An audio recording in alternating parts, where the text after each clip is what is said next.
Welcome to our comprehensive guide on security in Go programming. Security is a critical aspect of modern software development, and Go provides excellent tools and libraries to help us build secure applications. In this tutorial, we'll explore 4 fundamental pillars of Go security. First, input validation, which helps us sanitize and validate user inputs to prevent malicious attacks. Second, authentication, where we'll learn how to securely verify user identities using proper techniques. Third, authorization, which controls access to resources based on user permissions and roles. Finally, secure coding practices that ensure our Go applications follow industry standards for security. Each of these components works together to create a robust defense system for your applications. Input validation is your first and most crucial line of defense against security threats. Every piece of data that enters your application from external sources must be treated as potentially dangerous until proven safe. Input validation helps prevent SQL injection attacks, where malicious users try to execute unauthorized database commands. It also stops cross-site scripting or XSS vulnerabilities, where attackers inject malicious scripts into web pages. Beyond security, input validation ensures data integrity by checking that incoming data meets your application's requirements. It also maintains application stability by preventing unexpected data from causing crashes or errors. The basic validation function shown here demonstrates a simple email validation approach. We check if the email string is not empty and then perform a basic pattern check to see if it contains an @ symbol. While this is a simple example, it illustrates the fundamental principle of never trusting user input without verification. For more robust input validation, we need advanced techniques like regular expressions and input sammitization. Regular expressions, or regex, provide powerful pattern matching capabilities for validating complex input formats. The email validation function shown here uses a comprehensive regex pattern that checks for proper email structure. This pattern ensures the email has valid characters before and after the @ symbol, includes a domain with at least 2 characters, and follows standard email formatting rules. The matched variable and underscore syntax demonstrates Go's multiple return value handling, where we capture the Boolean result and ignore the error for simplicity. Input sanitization is equally important and works alongside validation. The sanitize input function uses Go's HTML package to escape potentially dangerous characters that could be used in cross-site scripting attacks. The HTML escape string function converts characters like less than, greater than, and ampersand into their safe HTML entity equivalents. We also use strings.trim space to remove leading and trailing whitespace, ensuring clean data entry into our system. Authentication is the process of verifying that users are who they claim to be. There are several authentication methods available, each with different use cases and security implications. Basic authentication transmits username and password credentials with each HTTP request. While simple to implement, Basic Auth requires HTTPS to be secure, since credentials are only base 64 encoded, not encrypted. JWT tokens, or JSON Web Tokens, offer a more modern and stateless approach to authentication. These tokens contain user claims and expiration information, eliminating the need for server-side session storage. The authentication flow follows a standard pattern regardless of the method chosen. Users first submit their credentials to the server.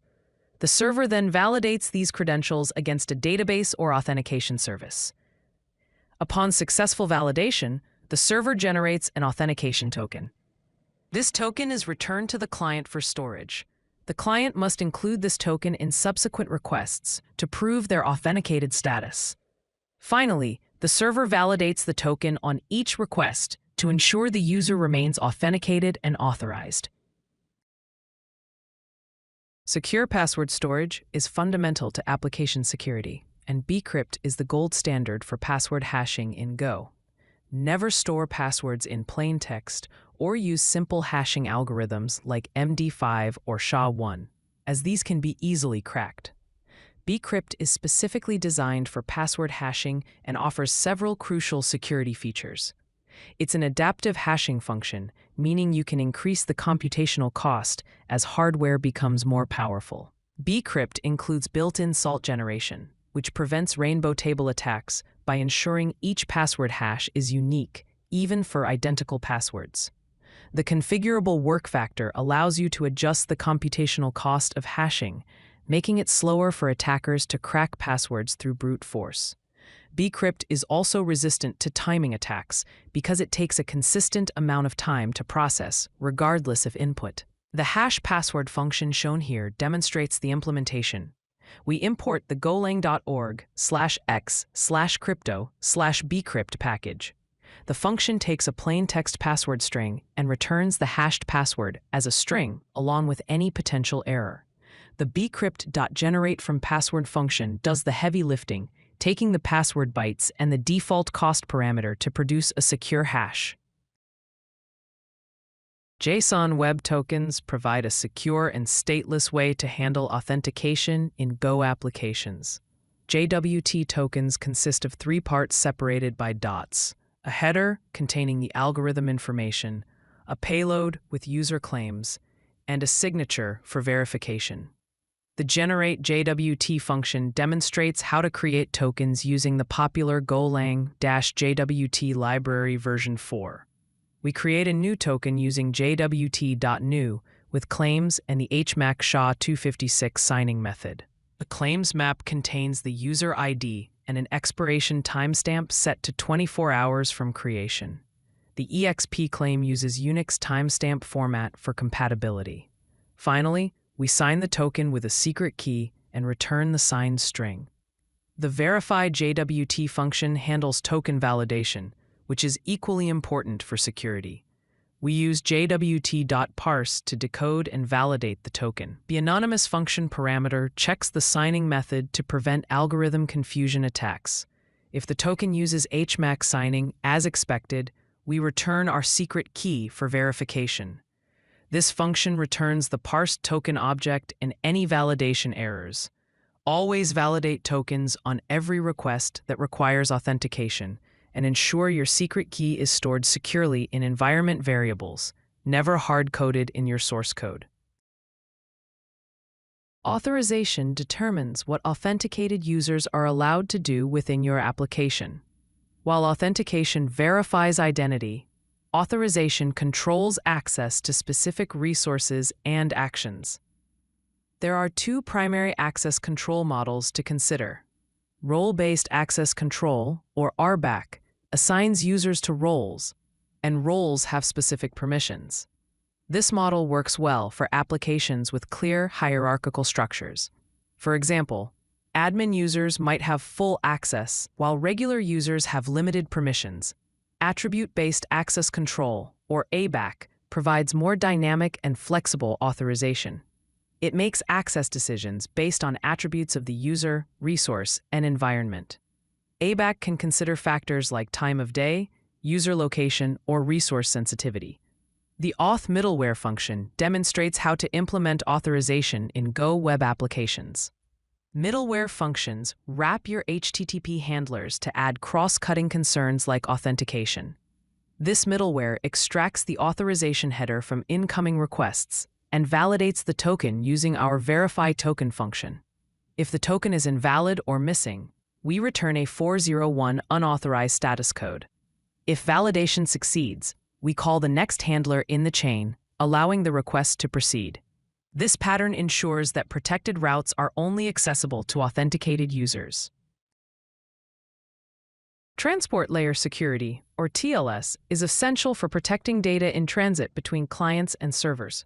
HTTPS is simply HTTP over TLS, providing multiple layers of security. TLS offers several critical benefits for your Go applications. Data encryption in transit ensures that sensitive information cannot be intercepted and read by attackers performing network sniffing. Server authentication, through certificates, proves to clients that they're communicating with the legitimate server, not an imposter. Data integrity protection detects if messages have been tampered with during transmission.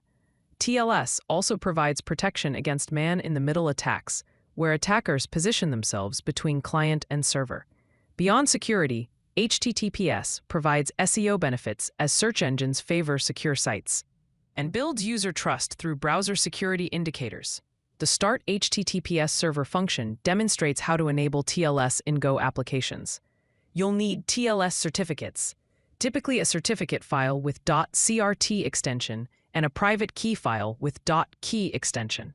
For production, obtain certificates from a trusted certificate authority. For development, you can create self-signed certificates. The http.listen and serve TLS function starts your server on port 443, the standard HTTPS port, using your certificate files. The nil parameter indicates we're using the default HTTP multiplexer for routing. Secure coding practices form the foundation of application security beyond specific security features. These practices should be integrated into your development workflow from day one. Proper error handling is crucial for security. Never expose internal system errors, stack traces, or database errors to end users, as this information can help attackers understand your system's internals. Instead, log detailed errors server-side and return generic error messages to clients. Dependency management requires ongoing attention. Keep all dependencies updated to their latest secure versions. Use tools like GoMod to track dependencies and regularly audit them for known vulnerabilities. The Go Security Advisory Database can help identify problematic packages. Environment variables should store all sensitive configuration data like database passwords, API keys, and encryption secrets. Never hardcode secrets in your source code or configuration files that might be committed to version control. Rate limiting prevents abuse and denial of service attacks by limiting how many requests a client can make within a specific time window. Common security threats that proper coding practices help prevent include SQL injection attacks through parameterized queries, cross-site scripting through input sanitization and output encoding, cross-site request forgery through CSRF tokens, insecure direct object references by validating user permissions, security misconfiguration through secure defaults, and sensitive data exposure through proper encryption and access controls. Security is not a single feature, but a comprehensive system of multiple defensive layers working together. This defense-in-depth approach ensures that if one security measure fails, others remain in place to protect your application. The first layer, input validation, acts as your gatekeeper by sanitizing and validating all user inputs before they enter your system. This prevents malicious data from reaching deeper parts of your application. The second layer, authentication, establishes user identity through secure password hashing and JWT token management. This ensures only legitimate users can access your application. The third layer, authorization, controls what authenticated users can do through role-based access control and middleware protection. This limits potential damage even if an account is compromised. The fourth layer, transport security, protects data in transit using HTTPS and TLS encryption for all communications between clients and servers. Remember that security is an ongoing journey, not a destination. Continuously monitor your applications for security issues. Keep dependencies updated. Stay informed about new threats and vulnerabilities. Regularly audit your code and infrastructure, and be prepared to respond quickly to security incidents. By implementing these security layers and maintaining good security practices, you'll build Go applications that can withstand modern security challenges and protect your users' data effectively. If you like this video, hit that like button and don't forget to subscribe. Visit CodeLucky.com for more such useful content.